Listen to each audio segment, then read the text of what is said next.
Allahu Akbar, Allahu Akbar. Kita akan merasa resah, kita akan merasa gelisah ketika waktu sholat sudah datang, tapi kita masih asik dengan pekerjaan kita.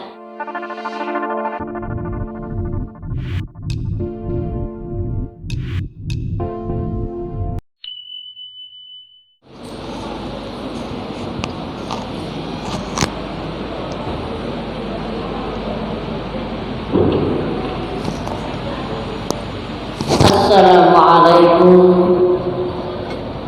warahmatullahi wabarakatuh.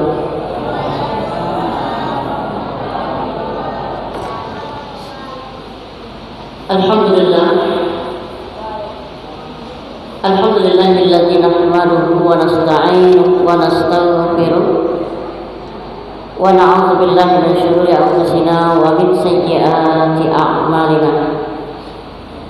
May yahdihillahu fala mudilla lahu wa may yudlil fala hadiya lahu. Asyhadu an la ilaha illallah wahdahu la syarika lahu wa asyhadu anna Muhammadan abduhu wa rasuluhu alladzi la nabiyya ba'dahu.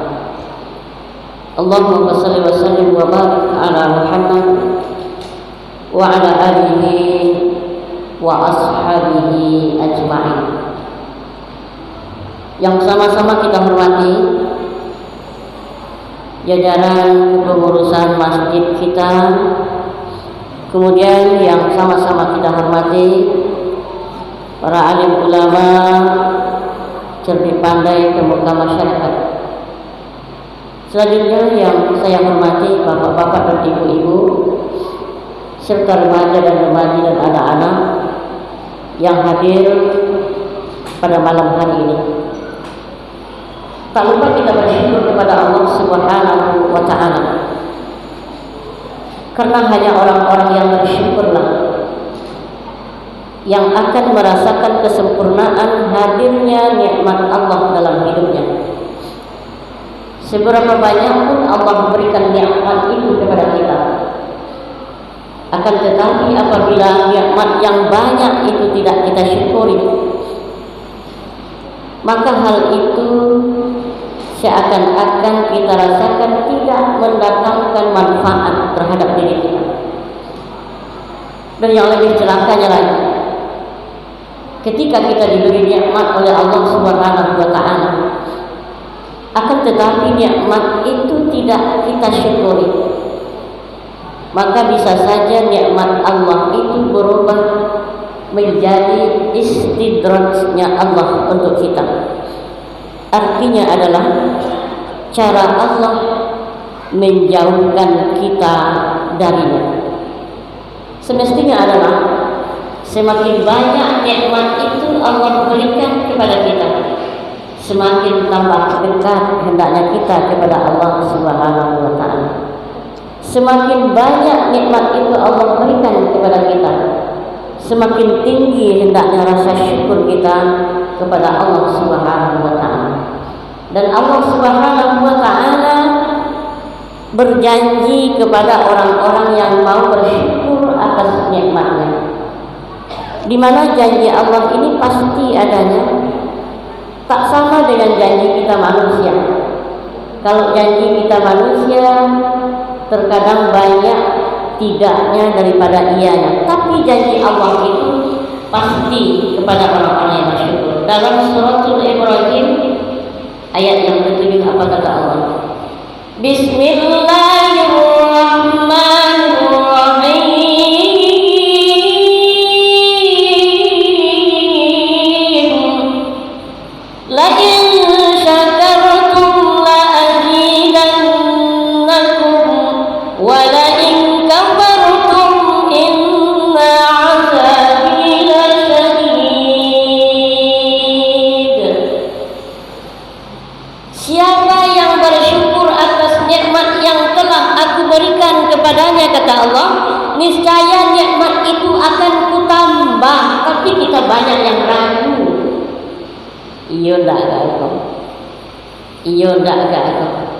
Kita banyak yang ragu.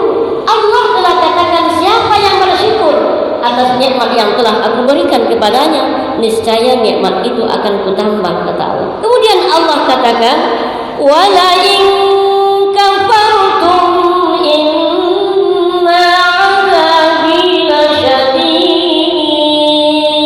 Jika kamu tak mau bersyukur, kata Allah, inna azabi lasyadid, sesungguhnya azabku sangat pedih, kata Allah. Ketika kita berbicara tentang azab Allah itu bisa diberikannya kepada kita ketika kita sudah sampai di kampung akhirat nanti.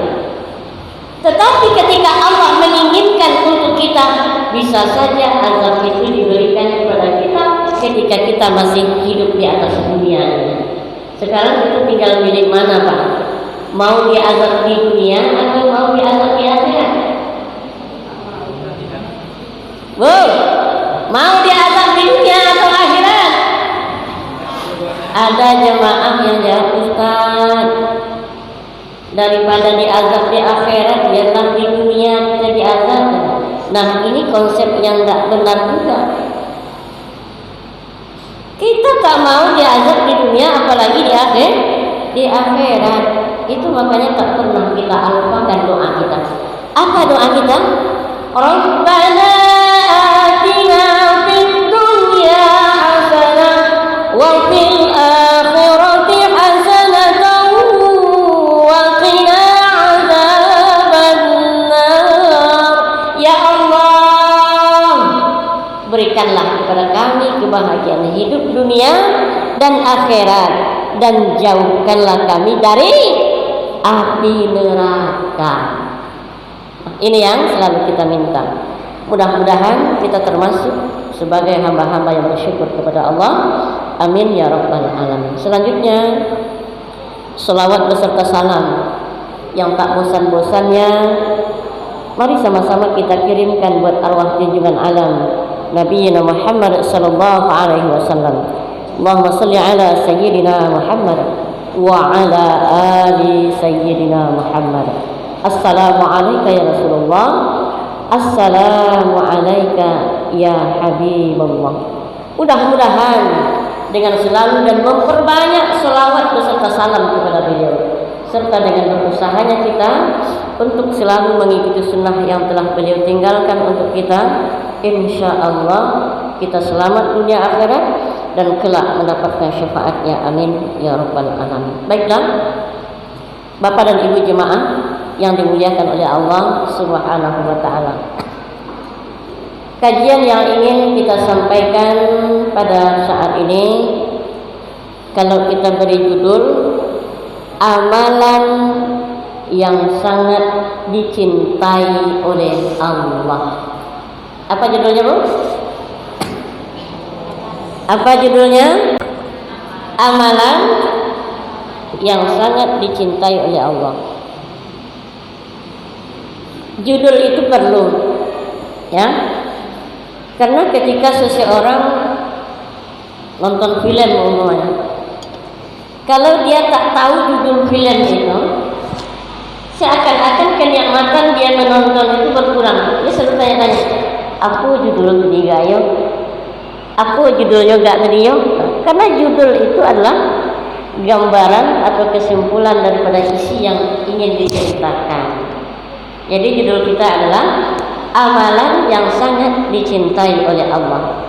Bapak dan Ibu jemaah, mohon maaf saya berdiri Pak ya, karena dah agak capek dari tadi duduk. Tapi kata Pak Pengurus, terserah Ustaz lah mau togak mau duduk, lebih kurang aja umpaknya mau duduk Ustaz untuk tujuh, umpaknya togak untuk tujuhnya. Ini lebih kurang aja. Ya, baik. Jemaah yang dimuliakan Allah Subhanahu wa ta'ala, suatu ketika sahabat Nabi yang bernama Abdullah bin Mas'ud,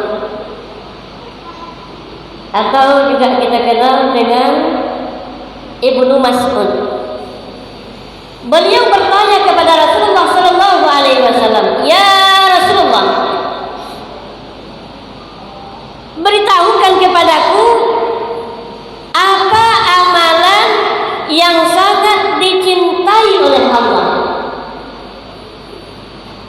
Jemaah yang dimuliakan Allah, tentunya kita juga ingin apa amalan yang sangat Allah cintai, dengan harapan supaya kita bisa mengamalkannya. Lalu Rasulullah SAW menjawab pertanyaan Ibnu Mas'ud ini. Kata Rasulullah SAW, yang pertama, as-salatu ala waqtiha. Salat tepat pada waktunya. Ya, salat tepat pada waktunya. Kemudian Ibnu Mas'ud bertanya lagi, "Summa ayya Rasulullah?" Kemudian apa lagi ya Rasulullah? Rasulullah SAW menjawab, "Birru walidain." Berbuat baik kepada kedua orang tua. Kemudian Ibnu Mas'ud bertanya lagi, "Summa ayya Rasulullah?" Kemudian apa lagi ya Rasulullah? Rasulullah menjawab, "Jihad fi sabilillah." Berjihad atau berjuang di jalan Allah. Ibnu Mas'ud tidak melanjutkan pertanyaannya lagi, dan Rasulullah pun tidak beri keterangan lagi. Artinya apa? Tidak disambung oleh Rasulullah karena Ibnu Mas'ud tak bertanya lagi. Maksudnya adalah bukan amalan yang dicintai Allah itu 3 saja, tetapi pada waktu itu Ibnu Mas'ud hanya bertanya 3 kali. Apa lagi ya Rasulullah? Apa lagi ya Rasulullah? Kemudian Ibnu Mas'ud diam. Nah, mari kita lihat ke diri kita. Kita lihat ke diri kita, sudah sejauh mana amalan yang 3 tadi kita dapat laksanakan dalam kehidupan kita. Bagi kita yang sudah melaksanakan, semoga istiqomah. Bagi yang belum melaksanakan, supaya mengarah ke sana. Bagi yang kadang-kadang laksanakan, kadang-kadang tidak, supaya kita tetap untuk melaksanakan itu. Jemaah yang dimuliakan Allah, mari kita lihat yang pertama. Apa tadi yang pertama, Pak? Amalan yang sangat dicintai Allah apa tadi kata Rasulullah? Sholat tepat pada waktunya. Bapak dan Ibu jemaah yang dimuliakan oleh Allah, ketika kita berbicara tentang sholat tepat waktu, sesungguhnya hal ini sangat erat kaitannya dengan sholat berjamaah kita. Jemaah yang dimuliakan oleh Allah Subhanahu wa ta'ala, hari ini kita sangat bangga melihat kondisi umat Islam. Kebanggaan itu adalah di mana kita bermukim, di situ berdiri masjid, musola namanya. Kadang-kadang dalam satu RW itu sampai ada 3 masjid. Tetapi yang sangat kita sayangkan adalah masjid kita yang banyak itu, rumah ibadah kita yang banyak itu, rumah ibadah yang berdiri megah itu terkadang selalu kosong dari jamaah. Kalaupun ada jemaahnya, tidak sebanding dengan penduduk yang bermukim di daerah itu. Umpamanya penduduk lebih kurang 200 kakak, tapi yang mau hadir sholat berjamaah ke masjid itu hanya lebih kurang 15 kakak saja. Yang selebihnya kemana? Jemaah yang dimuliakan oleh Allah, andaikan masih begitu keadaannya kita umat Islam, tak mau sholat tepat waktu, tak mau sholat berjamaah, jangan kita berharap Islam itu akan bangkit lagi seperti sedia kalanya. Kenapa kita katakan demikian?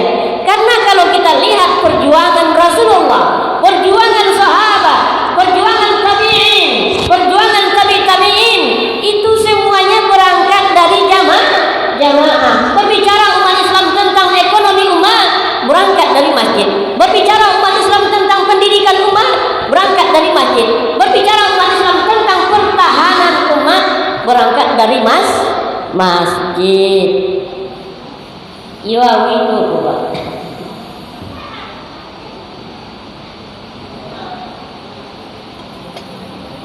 Jadi untuk itu Bapak dan Ibu jemaah sekalian,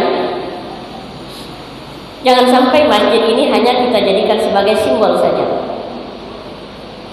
Yang juga hari ini banyak kita lihat pengurus masjid jamaah lebih terfokus dan terkuras pemikirannya itu adalah memikirkan pembangunan fisik masjid itu saja. Pembangunan fisik masjid itu perlu.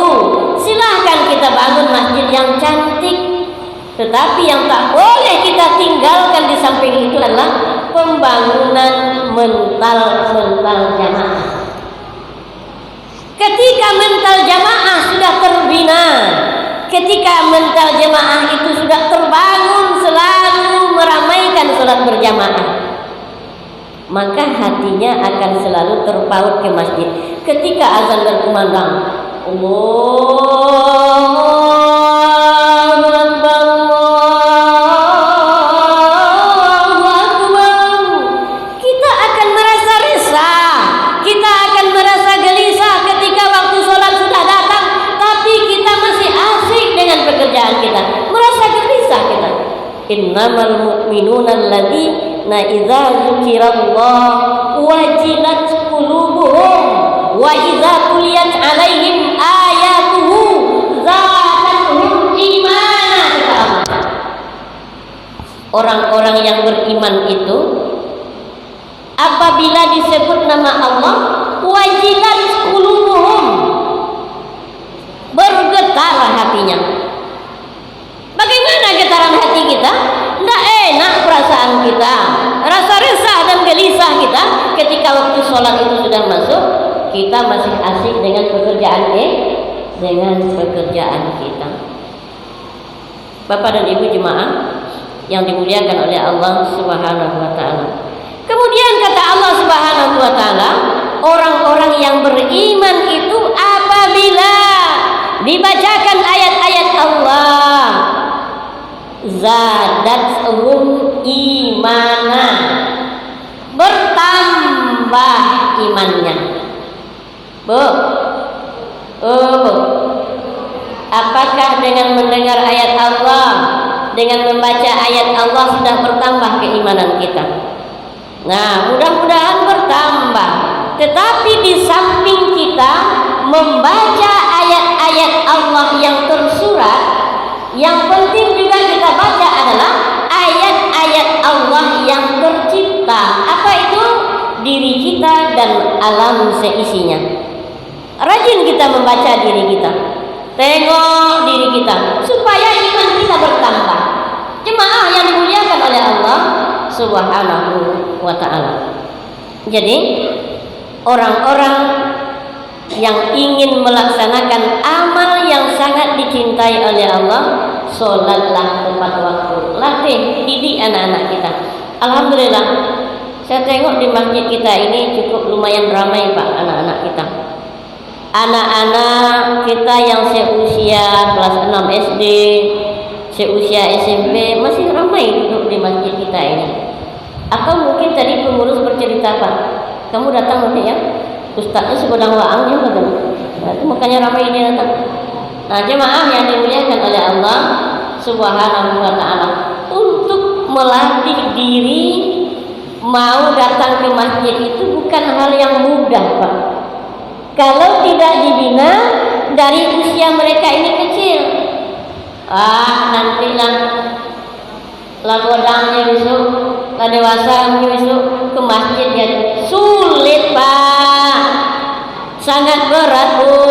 Kalau anak tidak kita bina dari awal untuk pergi ke masjid, sholat berjamaah, sholat tepat waktu.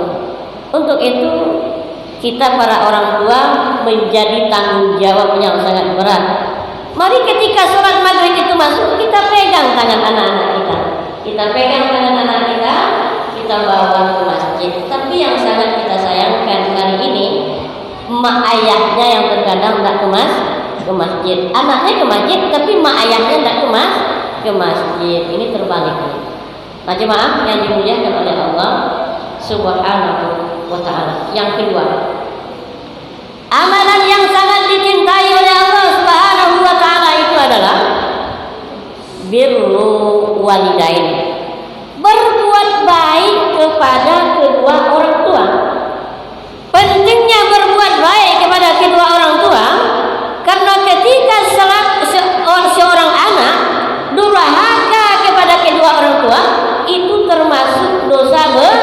dosa besar. Kita lihat dalam surat An-Nisa ayat yang ke-36 kalau tak salah. Sehingga Allah gandengkan antara posisi tauhid kita dengan perlunya berbuat baik kepada kedua orang tua. Apa kata Allah? Wa'budullah wa la tusyriku bihi syai'an wa bil walidaini ihsana. Dan sembahlah Allah dan jangan Allah engkau syarikatkan dengan sesuatu apapun. Ini tauhid kita ini, Pak. Jangan Allah itu kita syarikatkan dengan sesuatu apapun. Ini tauhid kita. Wa bil walidaini ihsana, dan berbuat baiklah kepada kedua orang tua. Bu. Bu. Walaupun hari ini kita sudah punya anak, tapi pada hakikatnya kita ini adalah seorang anak dari emak dan ayah kita. Bu, kalau dilihat dari jumlah kita yang hadir ini, pada umumnya kita perantau ke sini, Pak ya. Dalam arti kata, kita mungkin jauh dari orang tua. Sekarang saya nak nanya dengan ibu-ibu, orang tua kita yang di kampung itu sekarang, Bu, kalau masih hidup, dia tinggal di kampung apa ditinggal di kampung? Pak, orang tua yang di kampung ini tuh tinggal di kampung atau ditinggal di kampung? Nah, kalau tinggal di kampung, mungkin kita selaku seorang anak mau mengajak, mau membawa orang tua kita hidup bersama kita. Tetapi kadang-kadang mereka yang tak mau. Apa kata anaknya kepada ayah dan ibunya? Mak, ayah, sepertinya hari demi hari kondisi emak ayah dah semakin lemah. Jangankan mencari yang tak ada, memasak yang sudah ada saja emak sepertinya dah enggak kuat lagi. Alangkah baiknya emak dan ayah tinggal bersama kami. Tapi orang tua kita pemikirannya sangat jauh ke depan. Apa jawab mereka? Nak, ndak usahlah omak sama ayah tinggal bersama Waang. Kalau omak ikut sama Waang ke Pekanbaru, ikut sama Waang ke Kubang, ni kebun pisang mak nanti dimakan sapi, ndak ada orang yang jaga. Kalau ditengok pisangnya tuh 2 batang ya, Pak. Itu hanya sekedar alasan dia saja supaya kita tidak pati ibu bersama. Yang ia katakan itu sebenarnya begini, nah, tak usahlah mak sama ayah tinggal bersamamu. Jangan gara-gara kami nanti engkau berkelahi dengan istrimu. Jangan gara-gara kami nanti engkau bercerai dengan suamimu. Biarlah emak di kampung saja. Nah, itu namanya tinggal di kampung. Tapi ada yang ditinggal di kampung. Kalau ditinggal di kampung, dia sebenarnya mau ikut bersama kita. Tapi kadang-kadang awak yang tak mau ingin pulang kita kampung, lalu berceritalah orang tua kita, entah ayah kita, dengan penuh harapan kepada kita. Nah, emak Waang kayaknya dah sakit. Ndak tolok dia berjalan ke sungai untuk mandi. Sumur di rumah pun ndak perlu ada. Alun sampai ke cek gaya ni. Omak ndak cocok tinggal di Pekanbaru, di rumah sudah mak. Ndak cocok ayah tinggal di Pekanbaru dong, di kampung saya. Betapa teririsnya hati kedua orang tua kita. Terkadang baru nyampe orang tua itu ke rumah kita, baru nyampe mertua itu ke rumah kita, belum dia sempat duduk lagi. Apa kata anak, apa kata menantu? Bila rencana ayah nak balik ke kampung balik? Lu tak duduk gaya itu di rumah ni, Bu. Itu makanya, Bu, jangan selalu kita berkata kasar kepada kedua itu. Jangan kita selalu berkata yang tidak mengenakkan pendengaran telinga mereka. Sebenarnya orang tua itu tidak terlalu mengharapkan duit banyak dari kita. Sebenarnya orang tua itu tidak terlalu mengharapkan makan enak dari kita. Tapi sudah dapat dia bercanda tawa, bergurau dengan cucu-cucunya selaku anak dari kita, sesungguhnya itu kebahagiaan yang luar biasa buat mereka. Pernah seorang atuk-atuk cerita, ini udah ada yang atuk-atuk ya Pak ya? Udah punya cucu Pak? Udah? Nah, mereka kalau sobi atuk-atuk ke wangilah Pak awak muda nih, sobi datuk Ustaz ini. Nah, pernah atuk-atuk bercerita, apa cerita mereka? Sayang ke cucu, sayang sama cucu, itu beda dengan sayang sama anak. Kok gitu tuh? Kalau anak yang meminta, nah ini kata-katanya, kita bisa katakan tunggu dulu. Tapi kalau cucu yang meminta, harus dapat. Menangi cucunya nak minta jambu, jambu itu banyak seranggonya Pak. Gaya kok nak pandai manjat, lama nak manjat. Tuh jambu kata cucu, dipanjat deh kayak gitu. Biarpun digigit sama serangga. Itu kan sayangnya sama cucu. Jadi sangat durhaka seorang anak yang dengan tega meletakkan orang tuanya ke panti jompo. Tahu panti jompo? Tahu panti jompo? Apa? Nah pokoknya yang tua situ, nah itu panti jompo tuh. Nah, sangat durhaka seorang anak yang menitipkan orang tuanya di panti jompo, yang mengatakan mereka sangat sibuk. Coba kita berpikir ke belakang, pernahkah kedua orang tua kita mengatakan sibuk untuk kita? Berapa tahun lamanya ibu kita menyapi kita? Berapa tahun lamanya ibu kita memasangkan pakaian untuk kita? Berapa lama perjuangan seorang ayah supaya seorang anak menjadi manusia yang sesungguhnya? Mereka tak pernah kata lelah untuk kita. Semasa mengandung omak awak tu Pak, semasa mengandung ibu awak tu Pak, tahu mengandung Bu? Tahu mengandung? Apa? Nah, hamil. Semasa ibu mengandung secara normal lebih kurang 9 bulan 10 hari. Ini anak dalam kandungan ini dibawa kemana? Koi ke pasar kaget dibawa, koi milik dibawa, koi menengok orang mati dibawa. Tak pernah ibu terkendali kalau bosan dengan apa orang capek. Pernah tak? Tidak pernah. Dua jalan yang ditempuh oleh ibu kita ketika melahirkan kita, kalau tak hidup mati. Itu makanya sangat wajar dikatakan Rasulullah SAW. Siapa orang yang pertama yang mesti aku hormati ya Rasulullah? Ibumu. Yang kedua siapa lagi ya Rasulullah? Ibumu. Yang ketiga siapa lagi ya Rasulullah? Ibu. Yang keempat siapa lagi ya Rasulullah? Ayah.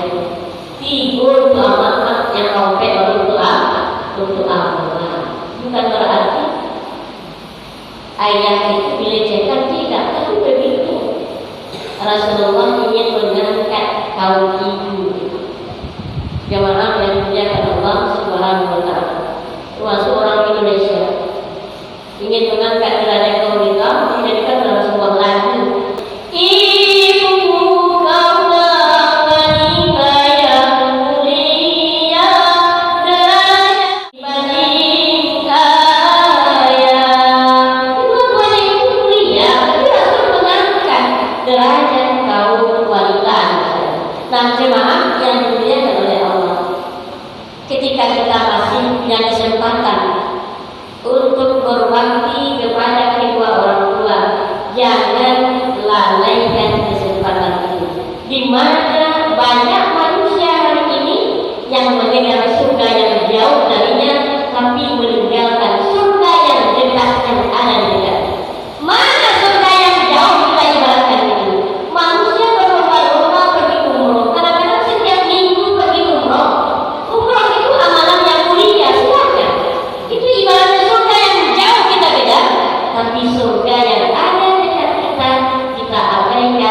kita buang-buang. Kesempatan bagi kita selagi mereka itu masih hidup, berbuat baiklah kepada kedua mereka itu. Nah, jemaah yang dimuliakan oleh Allah Subhanahu wa Ta'ala, setidak-tidaknya walaupun kita tidak bisa membahagiakan mereka, tapi jangan sakiti hati mereka dengan perbuatan kita. Ada lagi sekarang kedurhakaan yang kita lihat. Oma awak, ayah awak disuruh jadi baby sister.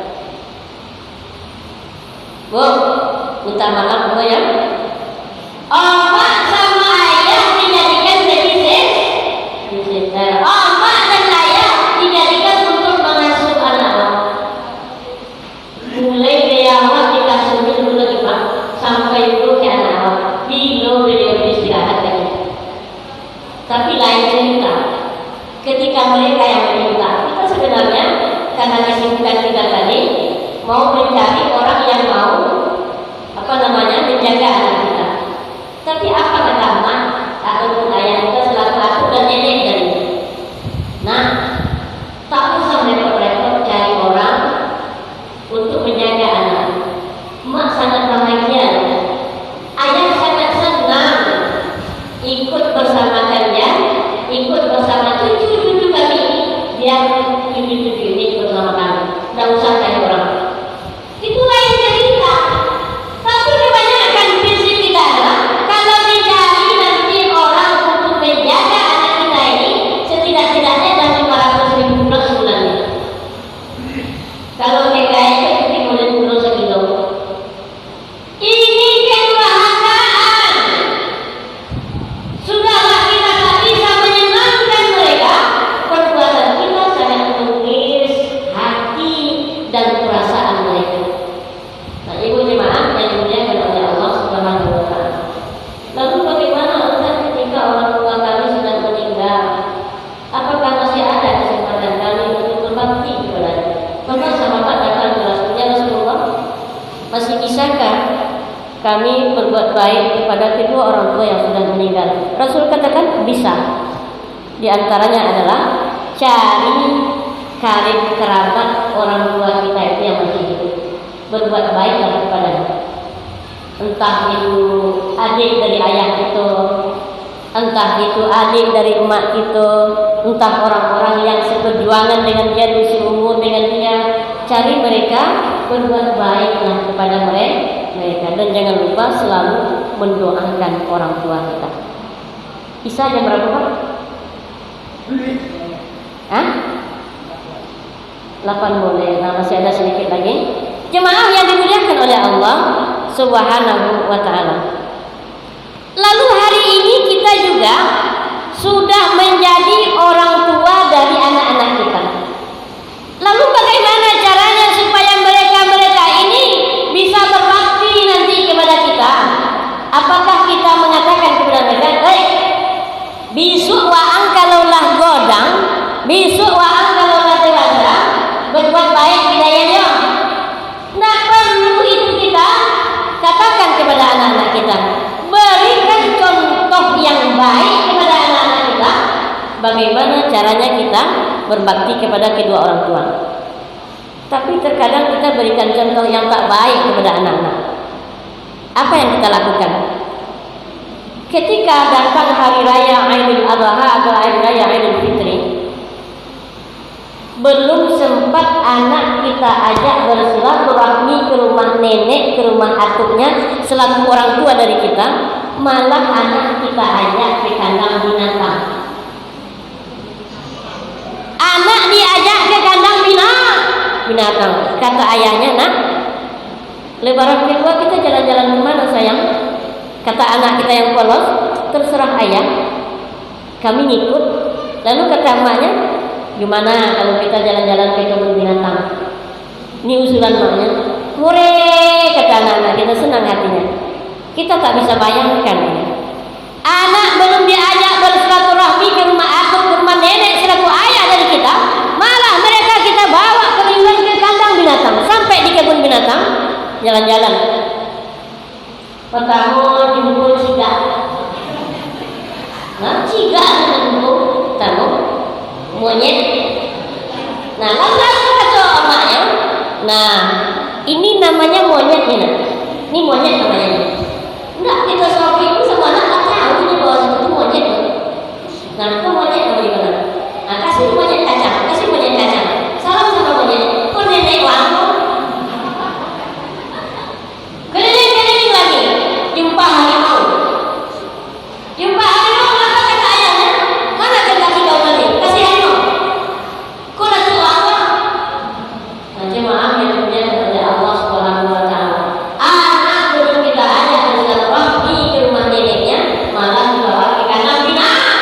Ke kandang binatang. Besok ketika dia sudah dewasa, ketika dia berumah tangga, ketika dia dapat keturunan, cucu oleh kita, dibuat dulu untuk jawabnya. Buat dulu anak untuk jawab. Datang rumah. Hari Lebaran, hari raya, anak-anak orang pulang, anak mereka tak pernah pulang. Dibawa ke kebun binatang tadi oleh anak-anak tadi. Pandai juga kita mengurut dada kita. Dasar anak tak tahu diri. Dasar anak tak tahu terima kasih. Laporan yang menyekolahkan, lah menjadi orang ini, tapi tak tahu terima kasih. Dulu siapa yang mencontohkan? Dulu yang mencontohkan siapa? Yang mencontohkan kita. Itu makanya Bapak dan Ibu jemaah, besar harapan kita supaya mereka itu nanti bisa berbakti kepada kita. Contohkanlah bagaimana cara berbuat baik terhadap orang tua kepada anak-anak kepada anak-anak kita. Yang ketiga, amalan yang sangat dicintai oleh Allah kata Rasulullah, jihad fisabilillah. Berjihad atau berjuang di jalan Allah. Ketika kita mendengarkan kata-kata jihad, jangan sekali-kali kita hanya terbayang dengan peperangan. Peperangan melawan musuh-musuh Allah ke medan perang itu memang bahagian daripada jihad besar. Tetapi sesungguhnya yang jihad itu bukan perang mengangkat senjata. Rasulullah pernah berkata kepada sahabat, apa kata Rasulullah? Wahai sahabat, kita baru selesai melaksanakan jihad kecil dan akan menghadapi jihad besar. Lalu sahabat heran, sahabat kaget, ya Rasul, peperangan yang begitu dahsyat, banyak sahabat yang sahih, engkau katakan itu sebagai jihad kecil. Apalagi jihad yang terbesar dari ini ya Rasulullah? Rasul katakan jihad yang terbesar dari ini adalah jihad melawan hawa nafsu. Sekarang mari kita perhatikan Pak, banyak kita yang ditundukkan oleh nafsu keduniaan kita. Banyak kita yang dikalahkan oleh nafsu keduniaan kita. Gara-gara memperjuangkan sejengkal perut kita ini,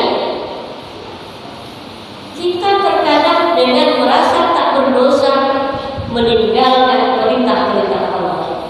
Gara-gara memperjuangkan sejengkal perut kita ini, kita tak bisa berjihad di hadapan Allah Subhanahu wa Ta'ala. Kita tak perhatikan haram-haram. Ini hak, ini batil. Ini haram, ini haram. Gara-gara memperjuangkan keinginan hawa nafsu kita, kita sudah menyampaikan jihad di tengah-tengah kehidupan kita. Berjihadlah kita dengan sepenuh hati kita. Dalam arti kata, berpegang teguhlah kita kepada ajaran yang dibawa oleh Rasulullah Sallallahu Alaihi Wasallam. Hidupkan sunnah-sunnah Rasulullah Sallallahu Alaihi Wasallam. Bapak dan Ibu jemaah yang dimuliakan oleh Allah, saya sadar apa yang saya sampaikan tadi adalah banyak khilaf dan kekurangannya. Banyak salah yang saya sampaikan karena saya adalah seorang manusia. Takkan pernah manusia itu yang tak pernah membuat khilaf dan salah. Kalau tak pernah khilaf dan salah, tidak akan menjadi manusia. Apa kata pepatah orang-orang? Tak